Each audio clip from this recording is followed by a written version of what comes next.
Good morning everyone. देखिए आज हम आप लोगों के लिए फिर से आए हैं दूसरा वीडियो लेकर के। ये है मेरा वीडियो नंबर 2, जिसको कह सकते हैं पार्ट 2। पार्ट 1 मैंने आप लोगों को बताया, आज हम आप लोगों को पार्ट 2 बताएंगे, जिसमें हम लोगों को आज बताएंगे आप लोगों को किस तरीके से सम्स बनाई जाएगी कैश बजट की। देखिए अगर आप प्रॉपर तरीके से मेरे जस्ट वीडियो देखिएगा, आपको सारा चैप्टर्स अल्टीमेटली समझ में आ जाएगा। जैसे कि हम लास्ट क्लास में बताए थे आप लोगों को, लास्ट वीडियो में मैंने बताया था आप लोगों को कि क्यों हम लोग बजट बनाते हैं। आज हम आप लोगों को सिखाएंगे कि बजट किस तरीके से बनाया जाता है, what is the purpose for having the budget. तो अब आप यहाँ क्वेश्चन देखिए, आप लोग का स्क्रीन पे ऑलरेडी होगा और आप लोग अपने बुक पे क्वेश्चन देख सकते हो। पेज 108 में मैंने दिया है कि देखिए यहाँ पर 5 महीना का सेल्स लिखा हुआ है आप लोगों का, 5 महीना का परचेजेस भी लिखा हुआ है और 5 महीना का वेजेस भी लिखा हुआ है, और आपको निकालना है कैश बजट। आप लोग सवाल की तरफ देखिए, एक बार क्वेश्चन की तरफ जरूर देखिए कि आप लोगों को 5 महीना का आप लोगों को दिया हुआ है सेल्स, 5 महीना का दिया आप लोगों का परचेज और 5 महीना का आप लोग को दिया हुआ है वेजेस। ओके एवरीवन, तो आपको निकालना है क्या, prepare a cash budget for the quarter ending. How many quarter makes a year? 4 quarter makes a year. अगर क्वार्टर एंड, तो पहला क्वार्टर एंड कब होता है? मार्च में। दूसरा क्वार्टर एंड कब होता है? जून में। तीसरा क्वार्टर एंड कब होता है? अक्टूबर में। और चौथा क्वार्टर एंड एक साल का कब होता है? दिसंबर में। तो यहां पर बोला है quarter ending on 31 March, that means जनवरी, फरवरी, मार्च। तो हमने क्या लिया है? जनवरी, फरवरी और मार्च। ओके एवरीवन, आपको इसी 3 महीना का, वैसे तो आपका इंफॉर्मेशन में क्वेश्चन में 5 महीना का बजट दिया हुआ है, 5 महीने का, सॉरी बजट मैंने कहा, 5 महीने का सेल्स दिया हुआ, 5 महीने का परचेज दिया हुआ, 5 महीने का वेजेस दिया हुआ। आपको क्या निकालना है?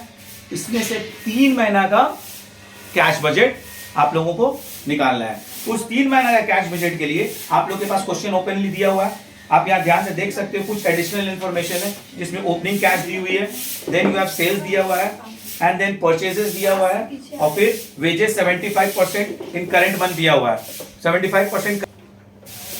तो आप देख सकते हैं कि आपका क्वेश्चन आप लोगों के सामने है। क्वेश्चंस में आपका सबसे पहले एडिशनल इंफॉर्मेशन में कैश इन हैंड 10,000 रुपया दिया हुआ है, तो हम लोग स्टार्ट करेंगे ऑलवेज कैश इन हैंड से। क्या लिखेंगे? ओपनिंग कैश, क्योंकि ये रिसीट है, एक तरीके से हमने जज कर लिया कौन सा रिसीट है, कौन सा पेमेंट है। ठीक है, तो हम लोग जज करके सबसे पहले देख रहे हैं कि कैश इन हैंड आपका कितना है, ओपनिंग कैश इन हैंड, और उसको लिख सकते हैं ओपनिंग कैश बैलेंस भी। How much guys? 10,000। It is 10,000, तो मैंने यहाँ लिखा 10,000। Yes sir. उसके बाद आपको देखना है कैश सेल्स क्या हुआ, आपका कैश सेल्स क्या हुआ। कैश सेल्स आपका देता है यहाँ पे, how much it is? 1 lakh. It's all okay. Question मैं दिख रहा हूँ यहाँ से, कैश सेल्स कितना दिया हुआ आपका? 1,60,000। 1,60,000, जो कि दे रहा है sales for the month of January. और क्वेश्चन में क्या लिख रहा है? 20% realise in the month of sale. कितना परसेंट रियलाइज हो रहा है? 20%। 20% रियलाइज हो रहा है in the month of sale. तो आपको इसी से जज कर लेना होगा कि आपका जो जनवरी का सेल्स है उसका 20% ही कैश सेल्स है। जी sir. Okay everyone, yes sir. जो कि उसी महीना रियलाइज हो रहा है। तो 1,60,000 का 20% will be how much guys? 32,000। Okay everyone, yes sir. सबको समझ में आया? 1 लाख से बोर्ड पे देखिए आप लोग, 1,60,000 क्वेश्चन में दिया हुआ, आप देख सकते हो कौन सा महीना का? जैन का। उसका 20% सिंपली निकालिएगा, कितना आएगा? 32,000। आप उसको लिख दीजिए। अब जो बचता है क्या लिख रहा है उसके आगे?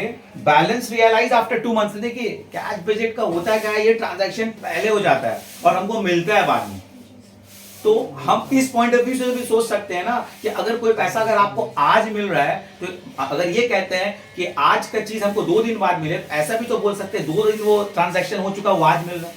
जी सर। तो बैलेंस आफ्टर 2 मंथ्स का मतलब क्या हो रहा है कि ये ट्रांजैक्शन जनवरी में हो गया था और आपको मिल रहा था 2 महीने। तीसरे ट्रांजैक्शन आपका नवंबर में हो गया था, सॉरी गाइस, और आपको मिल रहा है कब? जनवरी में। तो हमको जब कभी भी दिखेगा अगर बैलेंस आफ्टर लिख जाए तो आप पैक कर लीजिएगा, एकदम रिवर्स गियर का फॉर्मूला अप्लाई कीजिएगा। अगर आगे बढ़ना बोला तो आप 1 कदम पीछे हट जाइएगा, हाँ। 2 कदम आगे बढ़ने बोला आप 2 कदम पीछे हट जाइएगा। यहाँ 2 कदम, 2 महीना 2 कदम, 2 कदम पीछे आए तो 2 महीना भी पहले पीछे है, तो 2 महीना पहले पीछे है। तो हम लोग कौन सा दिख रहा है गाइस? नवंबर महीना दिख रहा है। सबको दिखा नवंबर महीना? तो हम नवंबर महीना पर कितना परसेंट निकालेंगे? 80% निकालेंगे। तो नवंबर महीने का फिगर कितना आप लोग बोल सकते हो? 2,40,000। अगर आप उसका 80% निकालोगे गाइस तो कितना निकलेगा? 1,92,000। तो आप लोग जिस तरीके से लिखा हुआ आप उस तरीके से, हमारे नोट्स में जिस तरह से दी हुई है आप उस तरीके से आप उसको कवर कर सकते हो। कैश कलेक्शन अगेंस्ट, क्या लिखा है? Cash collection against Credit sales of 2 months ago. Credit sales of 2 months ago. बस आप 2 मंथ्स अगो नहीं भी लिखेगा चलेगा। Cash collection against credit sales, how much it is? कितना आंसर दिख रहा है हम लोगों को? 1,92,000। Is there any problem with it? फिर आप इसको जोड़िएगा क्योंकि तीनों रिसीट मेरा क्लियर हो गया। इसे जोड़ने से मेरा टोटल फिगर मिलेगा 2,34,000। ये आपका आ गया how much? That is total cash receipt. Total cash receipt जिसको हम लोग इंडिकेट करेंगे कैपिटल ए से। तो टोटल कैश रिसीट कितना है? 2,34,000। अब आएंगे हम लोग पेमेंट की तरफ।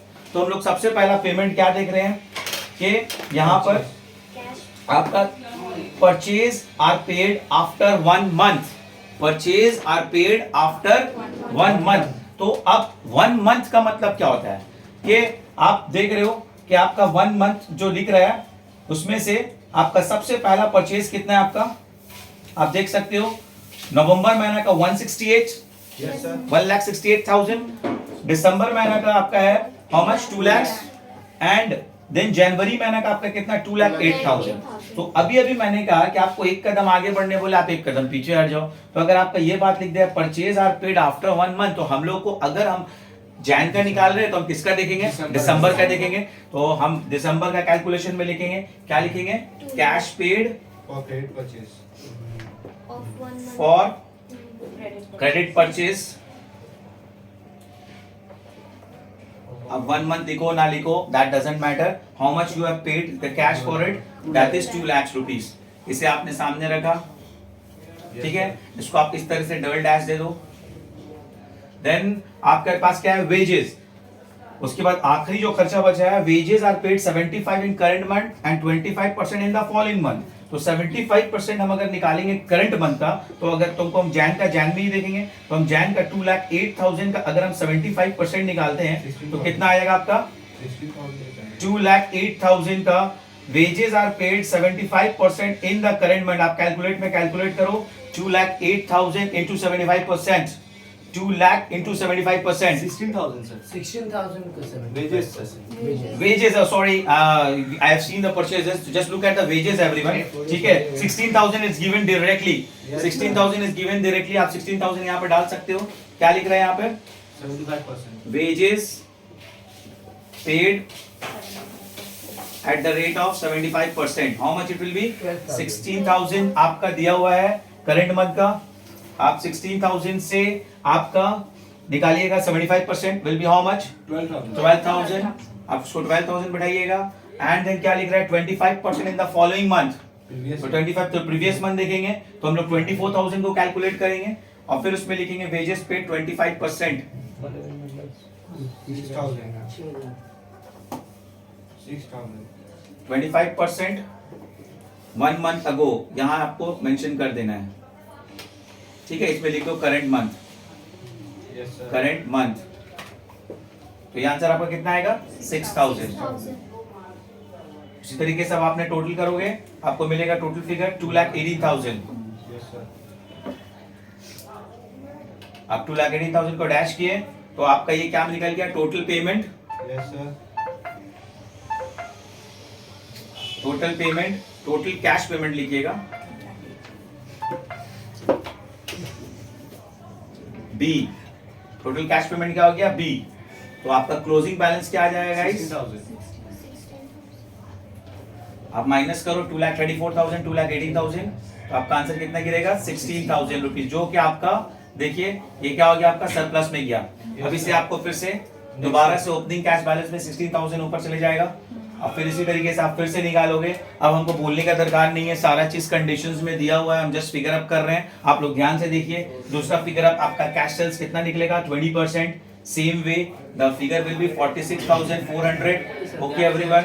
And then the cash collection against debtors will be how much? 2,08,000। 2,08,000। Please focus. And then the total will be 2,70,400. 2,70,400। फिर आप उसी तरीके से पेमेंट में जाइएगा। पेमेंट में जाइएगा तो आपका पहला फिगर कितना दिखेगा गाइस? 2,08,000। Yes, sir. ठीक। और उसके बाद आपने 25% 75% आपको वेजेस देना है। परचेज देने के बाद अब आप वेजेस करोगे in the same way what you all will get 15,000। And then again आप लोग फिर से उसको आगे बढ़ोगे तो आपका 25% दोगे तो इट विल बी 4000। फिर इसे हम बंद करेंगे, what amount we will get 2,27,000। ठीक है, फिर से इसको माइनस कर देंगे तो कितना आएगा आपका गाइस 43,400। फिर ये 43,400 आपको यहाँ बिठाना है। फिर आपको फिर से कैश सेल्स लेना है। अब फिर से आपको देखना है सेल्स की तरफ, जनवरी महीना की तरफ। अब आप जनवरी देख लिए, फेब देख लिया, अब आपको मार्च की तरफ देखना है। तो मार्च का सेल्स कितना है 1,76,000। ठीक है, उसी तरीके से आपको बताना है। तो आपका पहला कंडीशन 20% निकालने के बाद आपका आया कितना 35,200। ठीक है, इन द सेम वे आप 80% निकालोगे, द थिंग विल बी 1,28,000। ठीक है, आप इसको टोटल करते हो, how much you will get 2,06,000 and then 2,06,600 it will be. फिर आपको पेमेंट करना है, पेमेंट कितना करना है आपको 2,12,000 रुपए। फिर आपको उसके बाद फिर 12,000 आपको वेजेस का पेमेंट करना है और फिर से 5,000 रुपया 25% वेजेस पेमेंट करने के बाद आपका टोटल आता है 2,29,000। ठीक है, अब इसे आप इसको माइनस करोगे जिस तरह से मैंने पहला स्टेप में बताया। देखिए ये आपका डेफिसिट में चला जाएगा। तो ये वजह होता है कैश बजट बनाने का। देखिए ये डेफिसिट में जा रहा है क्योंकि ये नेगेटिव फिगर है, तो इसे आपको कुछ इस तरीके से लिखना है। देखिए आप 22,400 आप इसे ब्रैकेट में लिखोगे।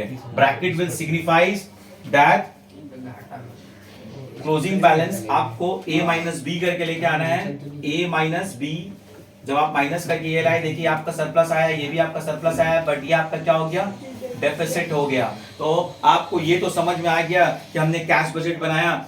हमने दूसरा कॉलम मैंने एक्सप्लेन नहीं किया, आप मेरे स्क्रीन से आप देख के खुद से समझ सकते हो। हम दोबारा से समझ के लिए आपको पहला कॉलम को क्लियर कर दे रहे ताकि दूसरा कॉलम बिल्कुल सेम है और तीसरा कॉलम भी बिल्कुल सेम है। तो अगर आप पहला कॉलम समझोगे तो दूसरा तीसरा कोई प्रॉब्लम नहीं होगा। इसलिए आप पहला कॉलम को फिर से आपको बता दे रहे। देखिए आपका रिसीट था 10,000 रुपए, 20% आपने कैश में खरीदा तो आपने 32,000 लिख दिया। फिर 20% आप कौन सा फिगर से लिए 1,60,000 से लिए, और उसके बाद जो बचा 80% 1,92,000 जो आपको दिख रहा है वो जस्ट 2 महीना पहले पीछे बैकअप किए। तो 2 महीना पीछे बैकअप किए तो 2,40,000 आप लोग का दिख रहा था, उस पर आप लोग कैलकुलेट किए तो 192 आया। तो आपका टोटल रिसीट कितना आ गया गाइस 2,34,000। उसके बाद आप परचेज की तरफ जब आगे बढ़े हो तो आप परचेज देख रहे हो 2 लाख रुपए आ रहा है। क्यों? क्योंकि परचेज डायरेक्ट बोल दिया था कि purchase are paid after 1 month. तो हमको बस एक कदम पीछे जाना है यार। हम लोग को निकालना है कब का निकालना है, जैन का निकालना है। तो कब का देखेंगे? दिसंबर का देखेंगे, इसलिए हमने दिसंबर का देख लिया।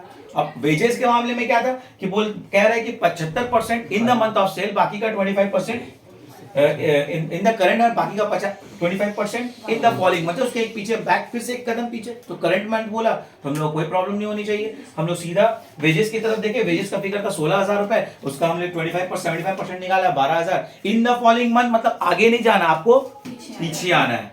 पीछे आइएगा, आपका अल्टीमेटली आंसर बाहर आ जाएगा। उसके बाद A को B से सिंपली माइनस कीजिएगा, आपका आंसर आ जाएगा। ये बहुत इजी सा चैप्टर था। आप लोगों को बस मैंने ये 2 कॉलम जस्ट कॉपी किया अपने नोट से। आप लोगों को कुछ ऐसा नहीं है कि आप लोग 1 बना लीजिएगा तो आप अल्टीमेटली 2 और 3 दैट मींस फरवरी और मार्च का सेक्शन आप अपने आप कंप्लीट कर लिए। तो इस पूरा सिनेरियो से आपको क्या दिखा, आपका 2 मंथ में, आपका जैन मंथ में आपने सरप्लस में गए, आप फेब मंथ्स में आप क्या किए उसमें भी सरप्लस में गए, और आप मार्च में क्या किए आपका डेफिसिट हो गया। तो देखिए ये एक एस्टिमेशन ऑफ कॉस्ट था, हम लोग सिर्फ एस्टिमेट किए तो हमको पता चल गया ना कि मेरा कौन सा महीना भारी पड़ने वाला हम लोगों को, कौन सा महीना में मेरा फर्म नेगेटिविटी में जा सकता है, कौन सा महीना में हम लोगों को डिफिकल्टी फेस करना है।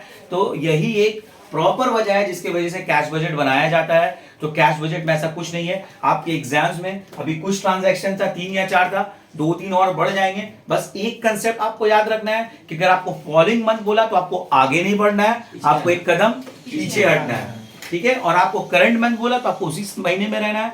बस आपको जस्ट डेट को अंडरस्टैंड करना है और प्रेजेंट कर देना है, क्योंकि काफी इंपॉर्टेंट है हर एक यूनिवर्सिटीज के लिए इंडिया में। इसलिए आप उसको अच्छा समझिए, और जब आप एक बार समझ जाओगे तो आपको कोई भी सम्स का कोई भी कंडीशंस अगर आ जाए तो आपको कोई भी किस्म का प्रॉब्लम नहीं होगा। ओके एवरीवन, तो आप लोगों को इसी तरीके से हम फिर से आएंगे आप लोग के पास और थर्ड वीडियो के साथ, ताकि हम उसमें और भी कोई कॉम्प्लिकेटेड स्टफ अगर मिल गया तो आप लोग को बताएंगे। नहीं तो ये वीडियो काफी आप लोग को ये समझने के लिए, और हम अगले क्लास में आएंगे तो हो सकता है फ्लेक्सिबल बजट आप लोग को बताएं। ठीक है, तो अगर आप लोगों को मेरा ये वीडियो अगर अच्छा लगे तो अपने दोस्तों में जरूर शेयर करना दोस्तों, और सब्सक्राइब जरूर करना। Thank you very much.